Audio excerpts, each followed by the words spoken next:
friends, welcome to another card making video here on my channel. In today's video, I'm going to be showing you how I made these two fun Let It Snow cards featuring the Winter Unicorn stamp set from Lawn Fawn. This video also is in collaboration with Jess Crafts here on YouTube, and I'll be telling you more about that later. So if you're new to my channel, my name's Nicole LeBlanc and I like to make card making videos here on YouTube. And as always, I invite you to check out the description box below for more information on this project.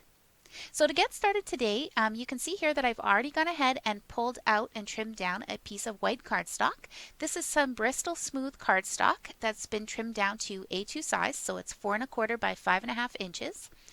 And I've gone ahead and pulled out some of my domed foam blenders and a trio of Distress Oxide inks as well.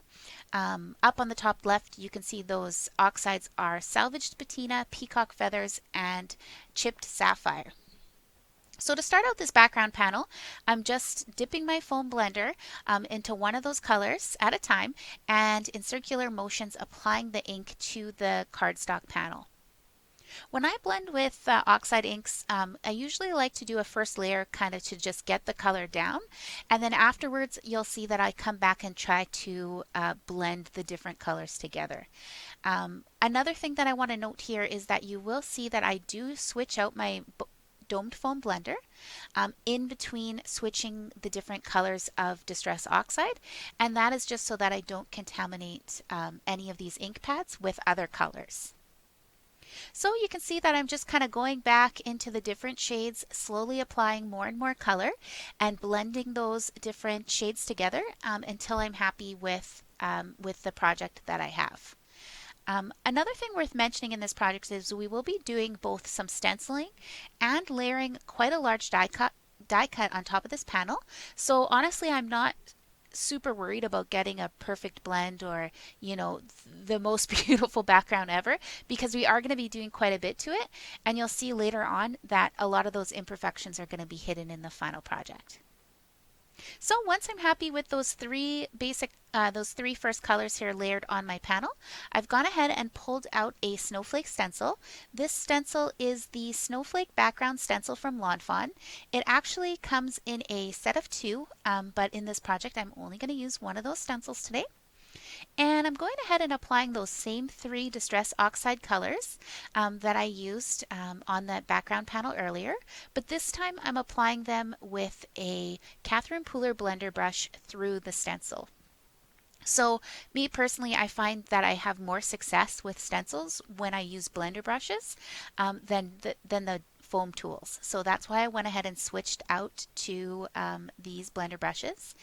And the other thing I want to point out here as well is you can see that I do try to overlap some of the snowflakes, kind of half and half with the different colors, because I really like the fun kind of blends and the dimension that it gives those snowflakes once we're going to peel up this stencil. So there we go. We're just going to peel the stencil off, take a look at what we are working with. And then we're going to move on to kind of the star, I think, of the show, and that is this cute winter unicorn stamp. So as you can see, I've already gone ahead, mounted it to the door of my MISTI. I have some black dye ink here, and I'm just going to give that a double stamp for a nice crisp impression. And then I'm actually going to set that aside to just dry for a little bit. And then now I'm going to go ahead and start doing some coloring. So just while we are relaxing here watching the coloring, I did want to note the excitement of this video today, and that is that this video is in collaboration with Jess Crafts. So Jess Crafts is another card maker here on YouTube, and she challenged me to use this Winter Unicorn stamp set today. And what's fun is that she is also sharing a project today on her channel using the same Winter Unicorn stamp. And on top of that, we also were challenged to use the same color combination. So both of us today are going to try to use a teal and red color combination with this cute little winter unicorn stamp. So if you have this stamp already and you're looking for some fun ways to use it, check out my description box below and I will be sure to put a link over to Jess's video. Otherwise, I do want to note as well that her coloring skills are far superior to mine. So if you're looking for some fun Copic marker inspiration, her channel would be a great one to check out as well. just for some, more crafty inspiration, card making tips, all that sort of thing, you can find it there. So on the screen here, you can see that I'm just about finished blending those different marker colors together. And I did try to show the caps of the markers there on the top left in case you wanted to go ahead and color your unicorn in a similar color pattern. But yeah, essentially I'm just going ahead here doing my best to blend those colors together, and then we're going to move on to some die cutting. So as you can see on screen, I've already gone ahead and lined up my coordinating die for my unicorn. And I also pulled out this die cut sentiment. It says, "Let it snow." It's the giant "Let it snow" from Lawn Fawn. And I'm going to go ahead and zip those through my die cutting machine. And one thing I want to note here as well is if you've seen my videos in the past, you know that you probably know that I love to stack up my sentiments for dimension. So off screen here, I am going to go ahead and cut this out for a total of 3 times. Next up, I'm going to prep one of my card panels here. So I pulled out a stitched rectangle from my stash, and I'm just going to go ahead and line that up and zip that through my Gemini Junior die cutting machine as well, just to get a fun edge on this one.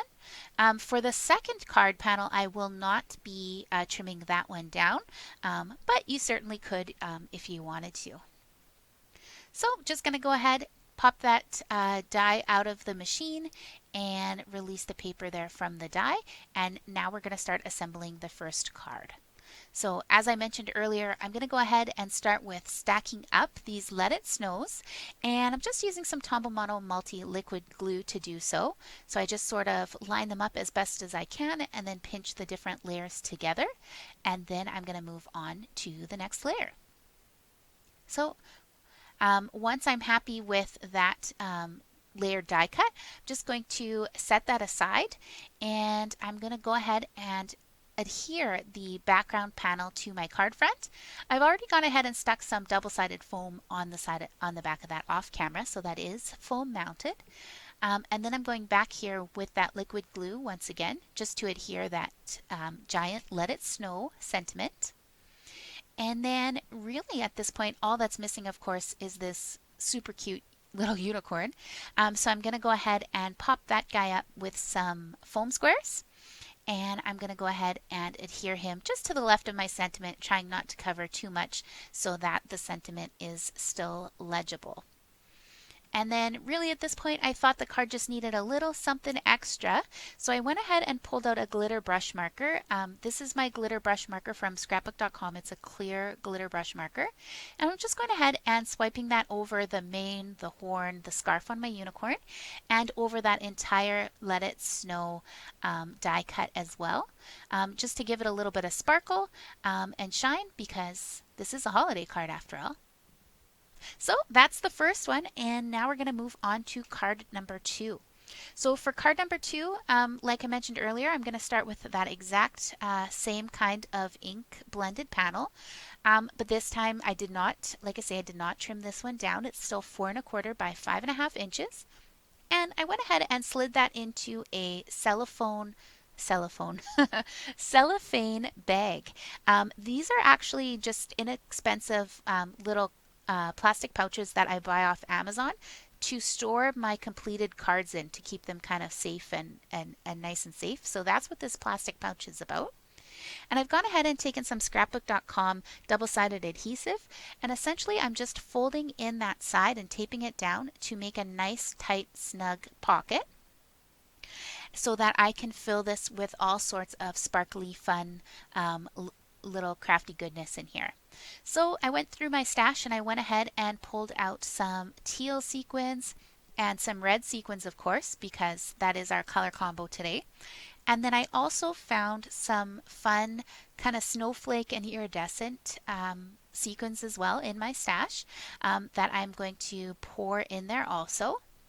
And then at this point, I did something very crazy and out of character for me. I actually went ahead and poured in some loose glitter.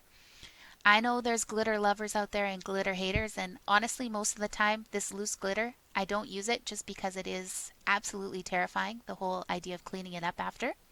But I thought if at any time I was going to put this in a shaker card, it should be this one where it's nice and sealed and contained in the plastic cellophane bag. So I went ahead and poured some of that in there. Really didn't make much of a mess at all, and it's going to stay there nice and snug and secure on my card project.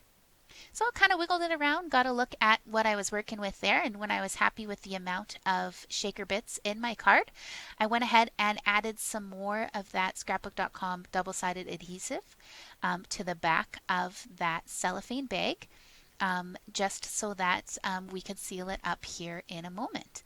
I did want to note that the flap here was pretty large on the end of the pouch, so I am just going to trim that down just so that I have a little bit less bulk on the back of my card panel.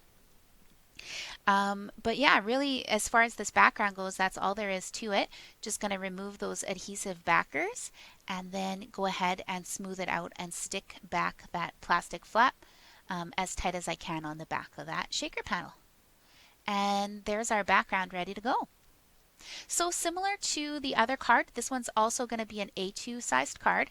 So I have a panel here that I've already gone ahead and trimmed down and scored. And I'm just going to adhere that down using some more double-sided adhesive tape. And now we can go ahead and start adding our die cut elements to the card. So I have another one of these layered up Let It Snow sentiments. On the back of this one I used some very skinny 1/8 of an inch score tape, or sorry, scrapbook.com adhesive tape to apply this to the plastic. I was worried about using liquid glue and maybe it smearing on the on that clear plastic, so I didn't go with a liquid glue. That's why I opted for those little tiny bits of the double-sided tape, and then I went ahead and adhered down that unicorn with foam tape just as I did before. And that's it. We are done.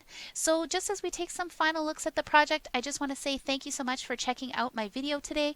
If you came over from Jess's channel, welcome, and I hope you enjoyed the crafty inspiration.